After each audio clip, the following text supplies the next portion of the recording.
Je suis Sylvie, je vais vous raconter mon chemin vers la foi, vers la véritable foi. Donc voilà, je ne viens pas d'une famille particulièrement croyante. Mon père était plutôt athée, ma mère plutôt s'est tournée vers Dieu dans certaines situations de sa vie. Plus particulièrement pour avoir un enfant. Voilà, je ne devrais peut-être pas exister, mais Dieu l'a exaucé. Voilà, donc je suis venue au monde.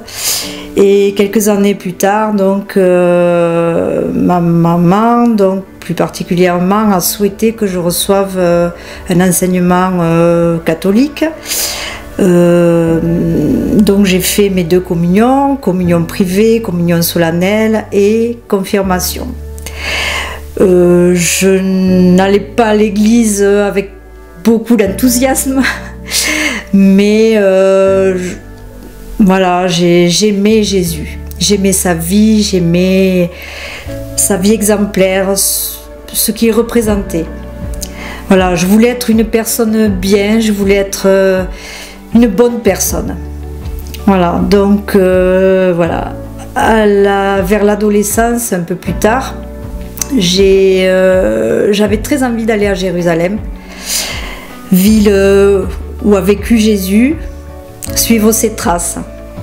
Voilà, quelque chose qui me tenait à cœur. Je n'ai jamais pu y aller, malheureusement. Jésus a toujours été présent dans ma petite enfance, depuis ma petite enfance. Voilà, je n'ai jamais compris par contre le sacrifice de sa vie parmi les hommes. Voilà, mais bon, Jésus était là quand même.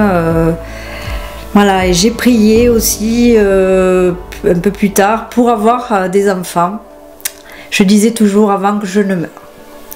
Voilà, j'ai été exaucée moi aussi, j'ai eu des enfants. Voilà, j'ai eu un fils, une fille. Mais je me suis un peu éloignée de Dieu. J'ai prié Marie, parce que nous habitons à côté de Lourdes, j'avais prié Marie pour avoir un enfant en bonne santé. Bon, malheureusement, nous avons un fils qui a un handicap mental.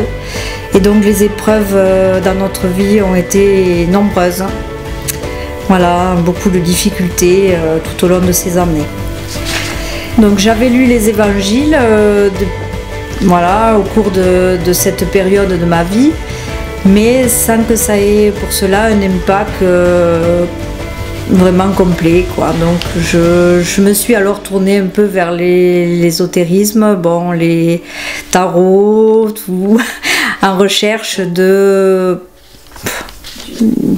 connaître un peu ce qui allait nous arriver, surtout par rapport à notre fils.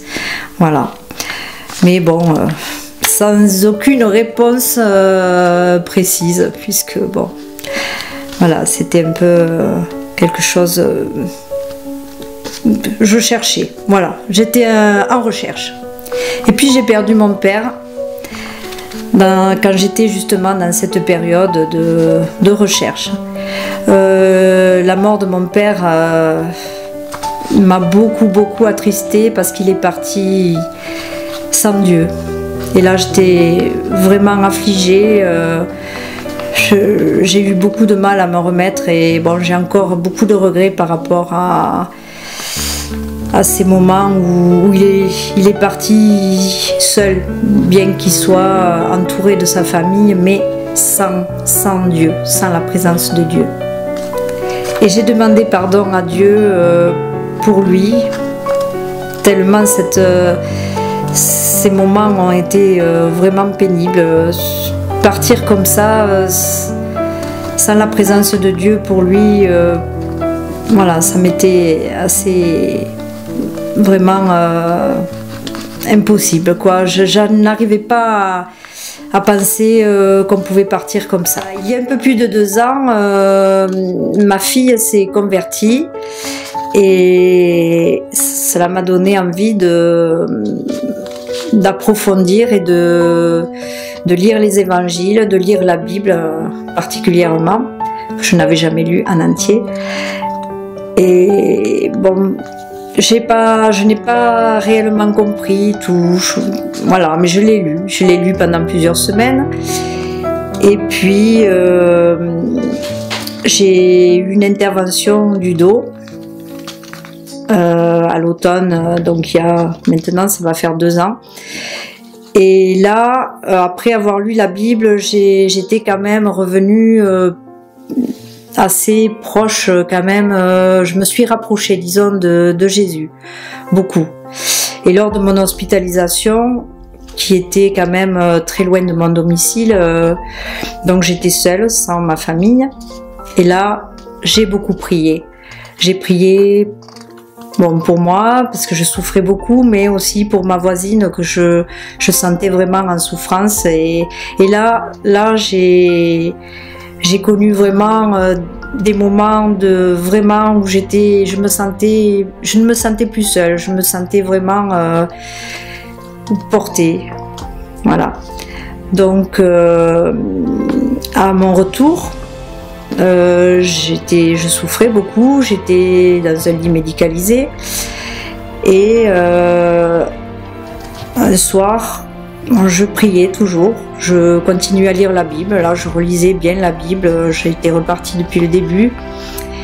Et un soir, comme ça, je me suis sentie l'obligation, enfin pas l'obligation, mais voilà, il fallait que je me repente de tous mes péchés. Et là ça a été une nuit où j'ai pleuré. J'avais vraiment énormément de peine sur tout ce que j'avais fait. Voilà, j'étais vraiment extrêmement triste. Voilà. Et puis, quelques jours plus tard, ou très peu de temps après, un soir, je ne dormais pas parce que je souffrais quand même beaucoup, donc ça m'empêchait de dormir. Et c'était assez tard. Donc toute seule dans ma chambre, tout d'un coup j'ai entendu une voix dans le fond de la pièce, me semblait-il, une voix douce, une voix d'homme, toute douce, qui ne m'a pas effrayée. Et cette voix me disait « Je suis là », 2 fois. Je n'ai pas eu peur. Mais bon, je me suis demandé, c'est peut-être mon mari qui est à la porte, mais bon, je ne reconnaissais pas sa voix quand même. Mais quand même, le lendemain matin, j'ai quand même demandé si quelqu'un s'était approché de la chambre. Non, tout le monde dormait. Donc j'ai fini par admettre que cette voix venait d'en haut. Cette voix, je pense, qui était la voix de Dieu, de Jésus, qui me disait qu'il était là, près de moi. Et depuis, Jésus est toujours là. Enfin, il a toujours été là, mais il m'accompagne à chaque instant de ma vie. Voilà, donc voilà, ce sont des moments inoubliables. Voilà. Alors aujourd'hui, plus particulièrement, voilà, j'ai un cancer. Et Jésus est là. Il est là, il me porte. Il me porte toujours.